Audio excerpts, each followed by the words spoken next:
There's so much bias that we have inherent, and especially as like entrepreneurs or product executives, that you assume, again, you're going to nail it every time. But there's so much that data that you can collect that can inform your process.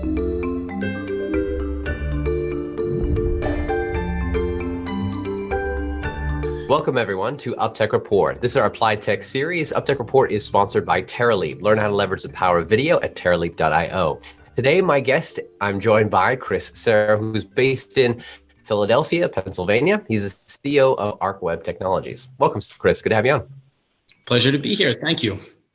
Now, you guys state on your website, you're a digital design and development firm focused primarily on creating solutions for finance and healthcare sectors.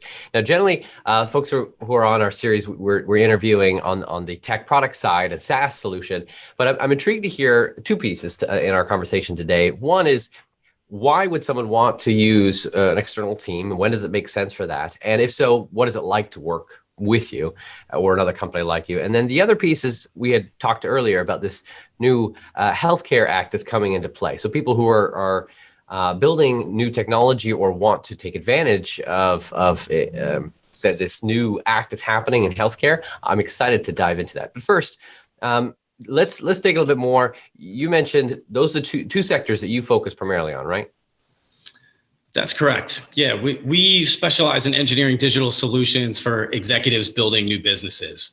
So whether you're spinning up a new company or launching a new product line, we work with innovators to rapidly deliver complex systems with proven, high-performing, cross-functional teams.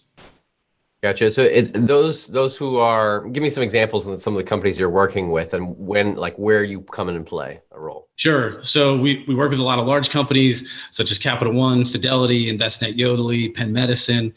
We also work with a lot of early stage companies. So Quip, Quill Health, which is the joint venture between Comcast and IBC, Control M Health, which is an early stage company that's partnered with Jefferson Health. It's a mix of both, and in a lot of cases, it tends to be a large Fortune 500 that has spun out a new company or has co-invested with another company. Gotcha. When for an early stage company does it make sense to hire, though, a CTO and have it in-house? My general advice, and I was a CTO of an early stage company, so my general advice is that you, if you're capable of building and managing an engineering and UX team and product management team, then you absolutely should do that. So that includes the CTO. There's a lot of executives that don't want anything to do with that, or they understand all of the risks that are associated with trying to build, manage, and keep a team like that happy. And so they're happy to outsource it. Well, if one was to work outsourcing, what's a word of wisdom that one should keep in mind, particularly for someone, a leader who's having to plan on building a new product and having to work with an external team? What's a word of wisdom or lesson learned there? Yeah, go slow and go in stages, and don't try to estimate the full cost of development and the ROI and all of that in just the first 6 to 12 months. You need a much longer horizon if you're going to take the risk and endeavor into building a brand new digital experience. What's a typical timeline then, what that they should expect if they want to build a new product? 6 to 24 months, I would say, is a better time frame. And I know a lot of cases where we end up working in the 6-month time frame to prove a lot of the technology risk or the market risk. But really, you need a couple of years and a series of iterations that you're going through of the UX, the experience with the customers, feedback loops, whether you're a B2B company or B2C company, how that feedback goes into the sales team or how that feedback goes into the marketing team to improve your product and try to grow your customer base. So all of that just takes time. Most people assume that we're just going to build it, we're going to nail it, we're going to nail everything the first shot.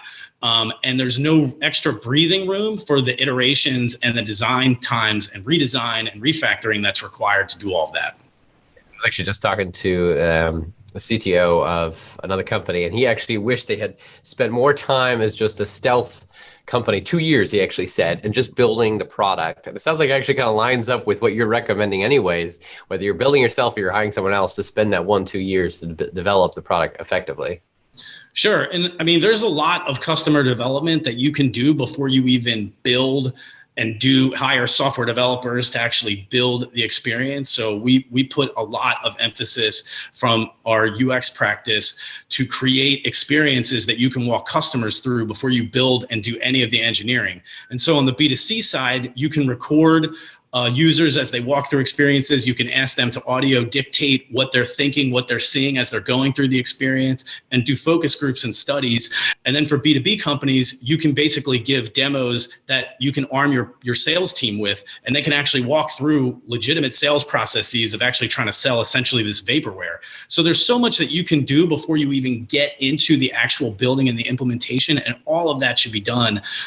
And that's under the guise of good customer development, lean practices, and a lot of what has been trending, I'd say, over the last decade or so.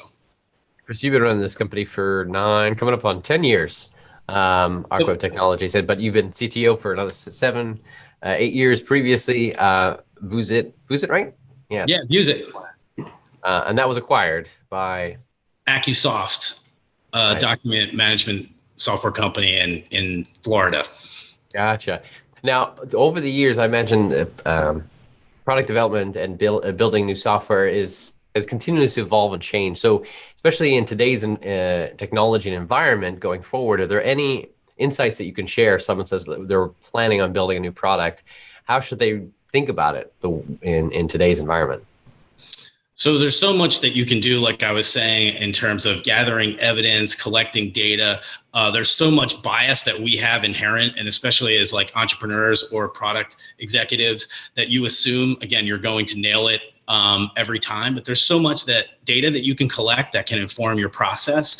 Just like any good market research. Well, now there's so much tooling available that you can run all kinds of different tests out in the marketplace before you do really expensive implementation work. So I think so much of just good business and good research is using the tools that we have today.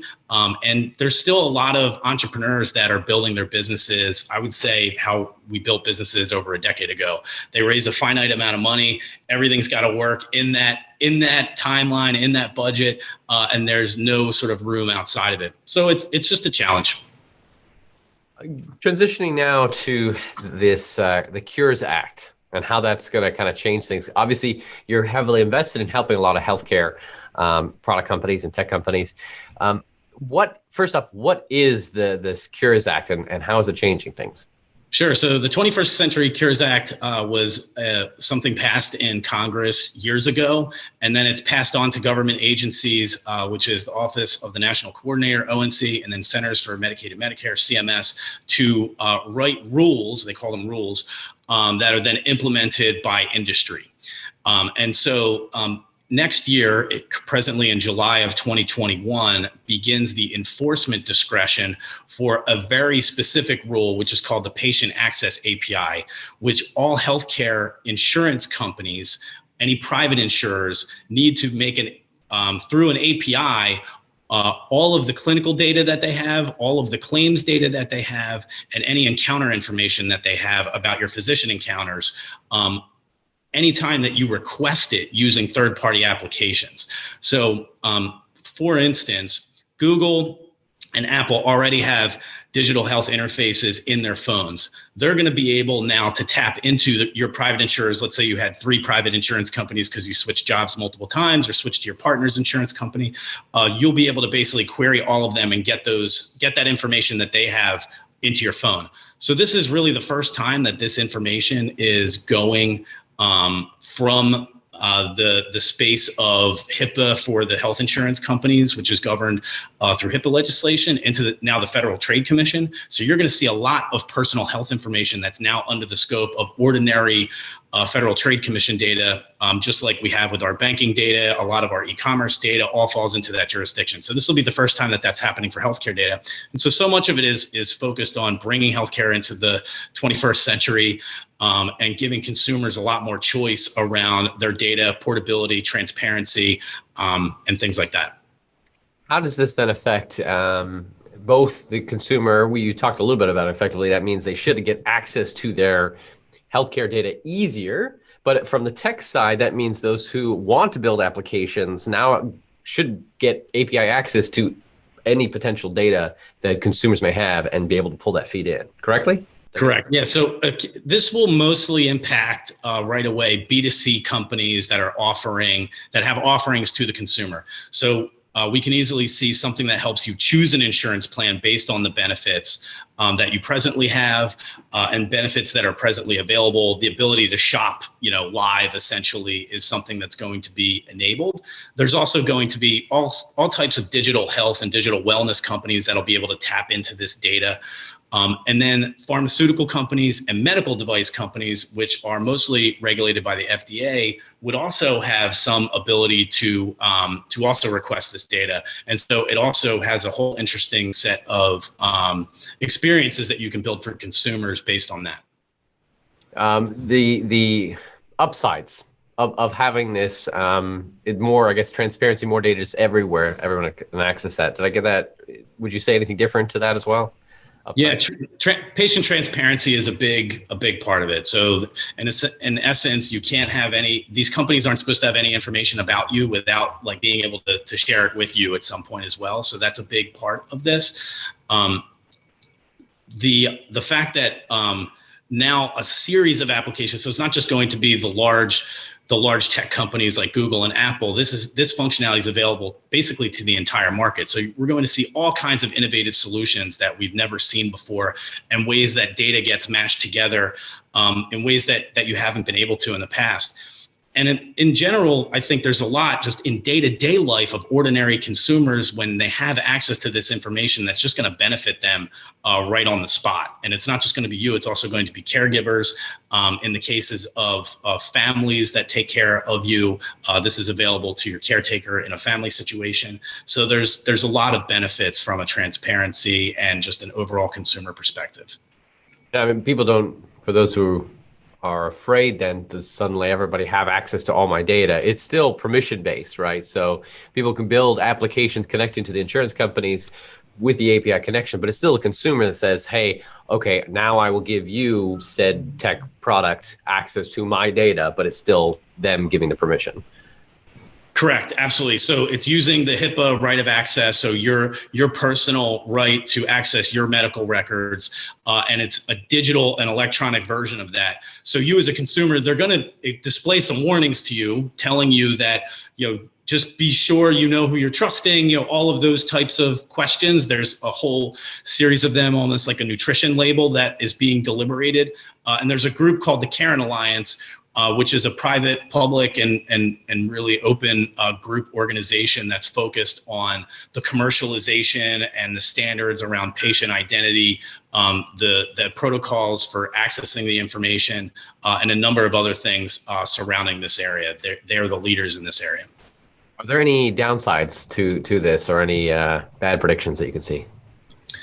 So just like other information that's out there about you, whether passwords that are compromised and things like that, there's different attempts that can be made fraudulently and that sort of thing. So I think we're going to see more of that with healthcare information as an unfortunate side effect of this now being sort of loose in the market. And so I think that'll have negative downsides, but on the whole, I think the positives far outweigh the negatives, and those exist in all of the other industries, whether it's e-commerce and banking today, and we seem to function okay as a society. So I don't think this is going to be any different. I am excited with the concept of actually easily getting all this data. Because right now it's like the doctors have it, the insurance people have it, I want to have it and readily available. It sounds like this is going to help the consumer in the end and give rise to a lot of cool new tech products for those who have ideas. Absolutely. So actually this year as an experiment, I requested my medical records from a major health system here locally in Philly. And I won't name names, but I was sent it on a CD. So the records were sent, through US mail on a CD. And it's just a browsable CD of this information with PDFs that have been it's not electronic data. It's not structured data. It's missing everything that you would expect in a modern system. So this is really bringing it into the current century. Well, I really appreciate this insight on the Cures Act, as well as some insight of when should you hire an external company, when does it make for a CTO. For those that do need some help, definitely check out Arcweb Technologies. Your website is arcweb.co, right? Arcweb.co? Correct. Yeah. Or arcwebtech.com. Either of those work. Got it. In today's world, you gotta have a couple domains, put in the right place, and be able to get people there. Definitely check out Chris and Arcweb Technologies. Thanks again for joining us. And everyone, make sure to go to uptechreport.com to see the full interview. If you're listening to this on podcast, to be able to see more of a bio and information and other great interviews. Again, our sponsor for today's episode was TerraLeap. If your company wants to learn how to better leverage the power of video to increase sales and marketing results, head over to terraleap.io and learn about the new product customer stories. Thanks again, everyone, and we'll see you next time. Have you seen a company using AI, machine learning, or other technology to transform the way we live, work, and do business? Go to uptechreport.com and let us know.